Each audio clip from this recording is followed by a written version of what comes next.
National Law School, Bangalore also, and he worked in the World Bank along with the Manmohan Singh and Montek Walia, and he has renowned the experience in all issues, but he never compromised in so far the social justice is concerned. भले उन्हें organisation नहीं चलाता, but he gives an ideology और एक मार्गदर्शन सबको देते रहता, और उन्हें मुख्य स्पीकर हो जाएगा। और अपने सौभाग्य है सब लोग मिल रहा, क्योंकि सब लोग अपने एकता था जब वो विभिन्न रूप से अलग अलग हो गए, जो अपने बामसेप का हो और कोई किसी का भी ऑर्गेनाइजेशन हो, मगर सब लोग अपने सबकी योगदान से और सहयोग से और अपने अवधेश का जो संकल्प से और सबके संकल्प से सब लोग इकट्ठे हो रहा। आज विश्वंभर प्रसाद निशांत भी एमपी साहब भी है, बात करेंगे। और उसमें जो पैगाम का चीफ प्रेसिडेंट है तेजिंदर सिंह जेली साहब ने भी आज बात करा। आपको सबको तो पता ही है, ये वामन राव तैयोड़ा राष्ट्रीय ओबीसी संघ राष्ट्रीय ओबीसी महासंघ महाराष्ट्र वाले से आ रहा। और ये Shri Borkar, he was the former president of one of the BAMCEF wing, और बोरकर साहब भी बात करेंगे। और कमला सिंह आज जो मुख्य, क्योंकि ये सब्जेक्ट छोटा दिखता मगर पूरी अपने विषय पर इसमें जैसा अपने ये विद्रोह हो रहा और अटैक हो रहा, और अपने इसके ऊपर एक विषय पर जो कर रहा पहले से, अगर वैसा बोला गए तो भले अध्यक्ष अवधेश टाइम दिए तो फिर वो लोग गेस्ट शामिल ये बात बोलता हूँ। और प्रोफेसर मोहन गोपाल भी वेलकम, और हमकी सबकी तरफ से उसको धन्यवाद। उसको और सबका मार्गदर्शन से ही ये चलता है।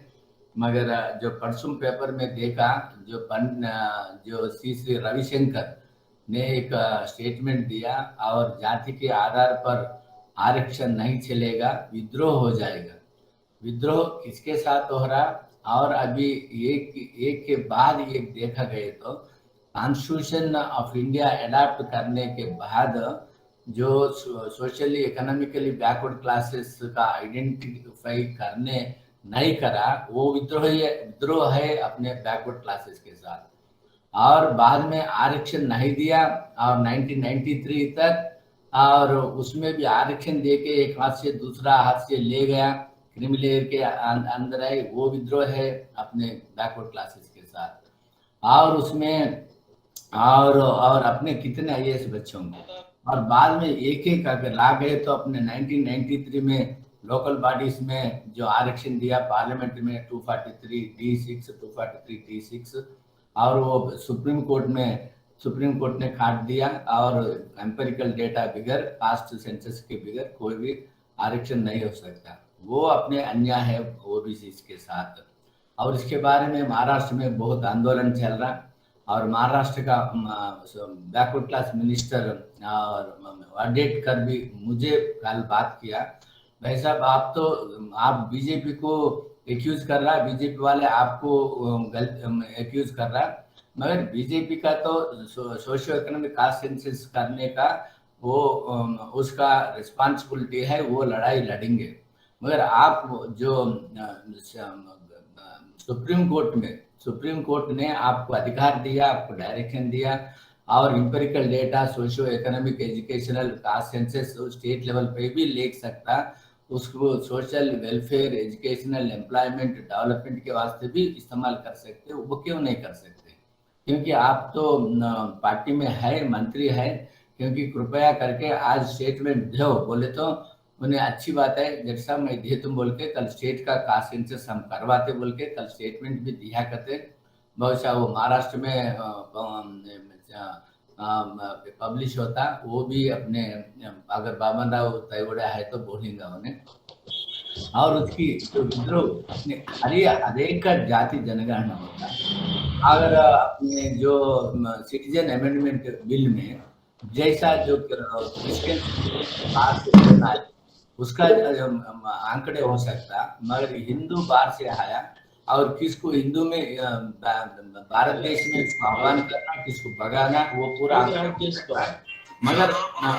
मगर अपने अपने जो जाति का जनगणना करने में ये दिक्कत इतना ये एस्केप जो कर रहा, इसका आधार क्या है? और उसमें अगर देखा गए तो कहीं भी हर फील्ड में education, employment, social, legislature, economic, industry, हर फील्ड में अपने को ये होता। और फिर एक पंडित ने बोलता उन्हें, और जाति के आधार पर रिजर्वेशन चाहिए नहीं चलेगा, विद्रोह हो जाता। माने पूरा सवर्णों ने और उसका जो सेम आइडियोलॉजिकल पीपल सब लोग जो मीडिया में आके मीडिया में है कि रिजर्वेशन एक एक मीडिया में चल तो रिजर्वेशन से विरुद्ध है, ये रिजर्वेशन नहीं चलेगा, कोई किसी का आधार पे रिजर्वेशन नहीं चलेगा। आप अगर सोशल मीडिया देखे तो कितना उसका लोग प्रचार करते हैं, विविध तरीकों से और रीजनिंग देते हैं। वो रीजनिंग झूठा है, वो सच्ची नहीं है।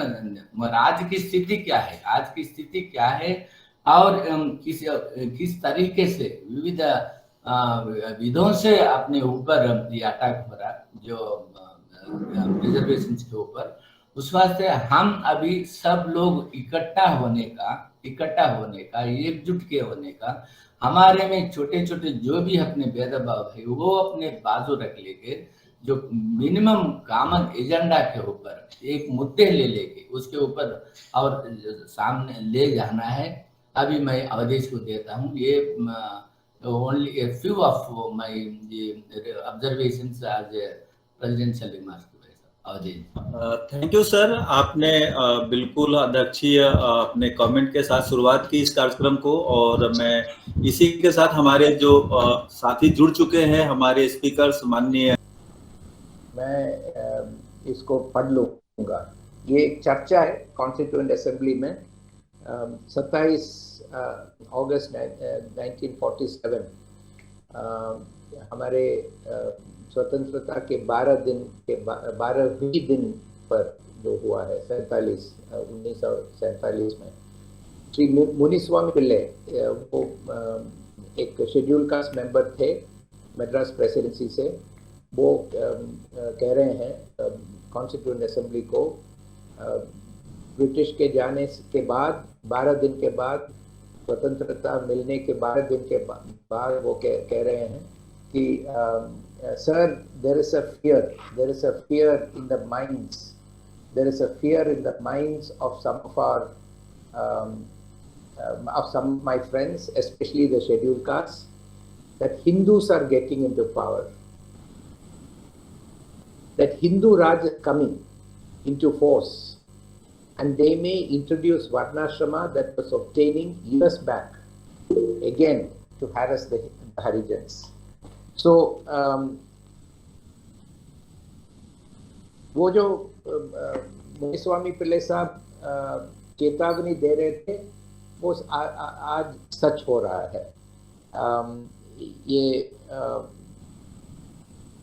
7 दशक के बाद सच हो रहा है कि वो कह रहे हैं कि हमारे मन में डर है, प्रत्येक तौर पर अनुसूचित जाति के मन में डर है कि हिंदू आ रहे हैं सत्ता में 1000 साल के बाद, और हिंदू राज लागू में आ रहा है, और वो शायद वर्णाश्रम को लागू करेंगे जो सदियों पहले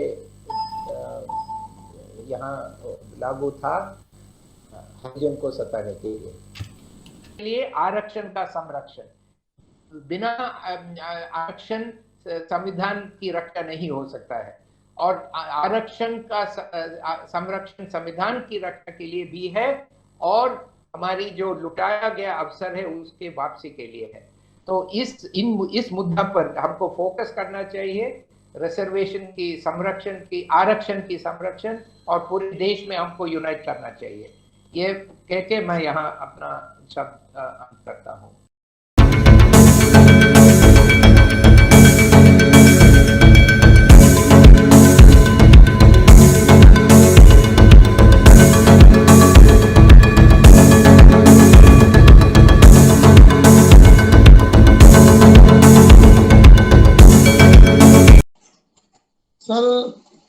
बहुत दिनों से हम लोग मीटिंग कर रहे हैं। इसका मूल असली कारण यही है कि हमारी जो ओबीसी क्लास के लोगों की है जाति जनगणना ना होना। तो हम लोगों को पूरा एक प्लान वे पे मेल से, ट्विटर से, फेसबुक से या जितने भी सोशल मीडिया के जितने इस समय चूंकि कोविड-19 चल रहा है, गवर्नमेंट हम लोगों की कोई बात सुनने को तैयार नहीं है, तो हम लोग प्रोग्रामिंग बना के वन डे कार्यक्रम चला करके हम लोग जो है पूरी तरह से जाति जनगणना की बात पे जो हम लोग पूरी तरह से इनको जो है प्रेशर डालें, क्योंकि जो भी केंद्र में सरकार है पूरी तरह से SC ST OBC माइनॉरिटी के विरोधी है। वो लोग नहीं चाहते कि OBC के लोगों को जो है आरक्षण मिले। अभी तक ये देखने मिला पूरे देश को कि जितने भी सरकारी आज़ादी के बाद जितनी भी सरकारी नौकरियों हमारा आरक्षण में भागीदारी होना चाहिए था, चाहे SC ST के लोग हों, चाहे OBC के लोग हों, चाहे माइनॉरिटी के लोग हों। ब्रिटिश शासन काल में तो मुस्लिम की अच्छी खासी राजनीति में और सरकारी सेवाओं में अच्छी भागीदारी थी, लेकिन जैसे जैसे अपना देश आज़ाद होने के बाद जितने गवर्नमेंट है, धीरे धीरे माइनॉरिटी की भी बहुत कम हो गई। इसके अलावा जो हम कहना चाहते हैं कि हम लोग जितने लोग हैं, जो सबसे बड़ी विडंबना है, मैंने एक पार्लियामेंट में बिल भी पेश किया था, उसमें मैंने ये कहा था कि भाई जब पूरे देश में गवर्नमेंट कहती है कि वन नेशन और वन इलेक्शन और मतलब एक देश एक भाषा, इस तरह की बातें लोग करते हैं, तो हमने ये बात रखी थी कि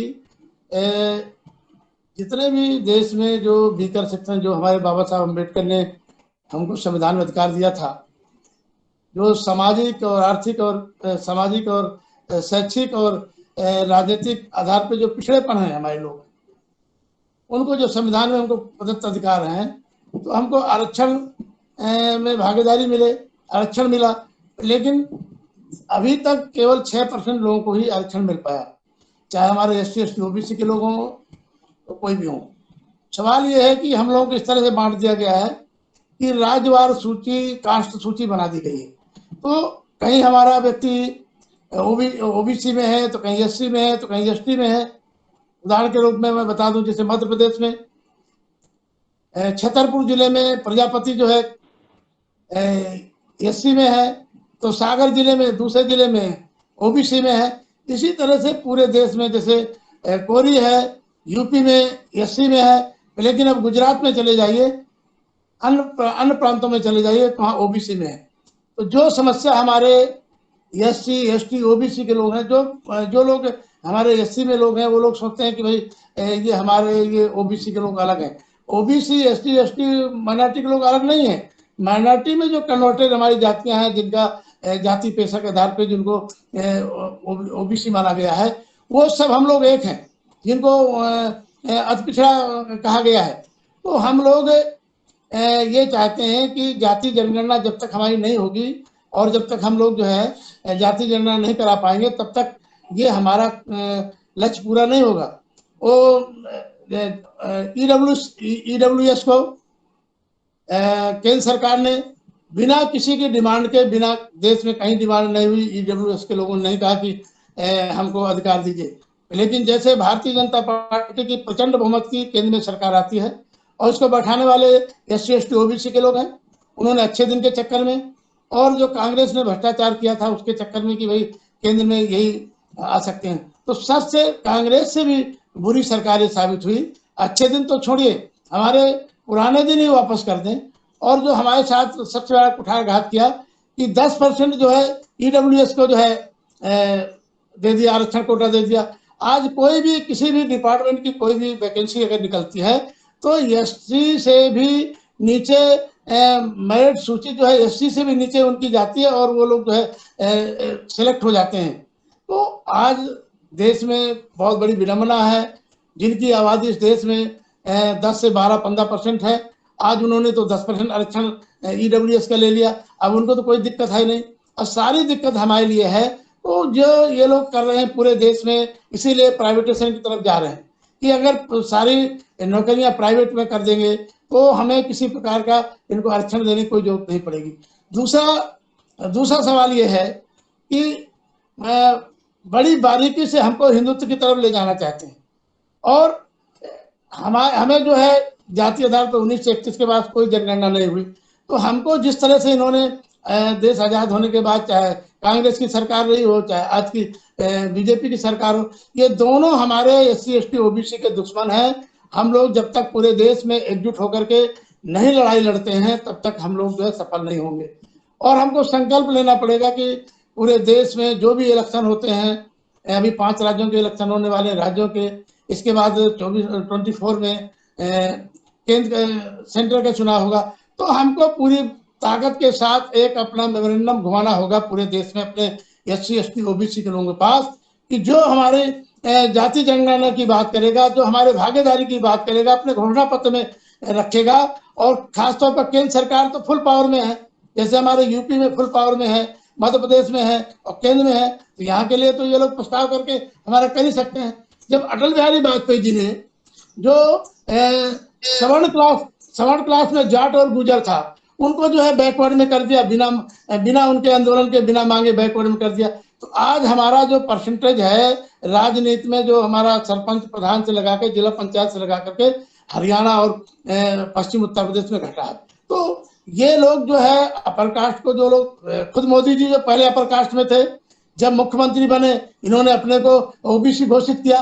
तो जिस तरह से बड़ी बारीकी के साथ सवर्ण क्लास के लोग बैकवर्ड में आ रहे हैं, फिर इसके बाद जो है EWS का जो है उन्होंने आरक्षण का 10% कोटा दे दिया। तो मैं माननीय अपने न्यायमूर्ति जी से अनुरोध करूंगा, विश्वविद्यालय जी से, कि आप जो है हमारे जो है जो फाउंडेशन है उसके चेयरपर्सन है, आपके नेतृत्व में हम लोग सब काम करने को तैयार हैं। आप जैसा दिशा निर्देश दें, जहाँ कहेंगे हम लोग चलेंगे समय निकाल करके, और पूरी ताकत के साथ सड़क से लगा करके पार्लियामेंट में भी वर्षाकालीन सत्र चलेगा। जो भी आप मुझे जिम्मेदारी देंगे, मैं अपने साथियों से भी कहूंगा जो मेंबर ऑफ पार्लियामेंट है OBC के लोग, और मैं खुद जो है मैं इन मामलों को उठाने का काम करूंगा। और जब तक हमारी जाति जनगणना नहीं होगी तब तक इसका कोई समाधान नहीं है। मैं इतनी बात रखना चाहता हूँ और सभी को अपना प्रणाम कहना चाहता हूँ। जय भीम, जय भारत।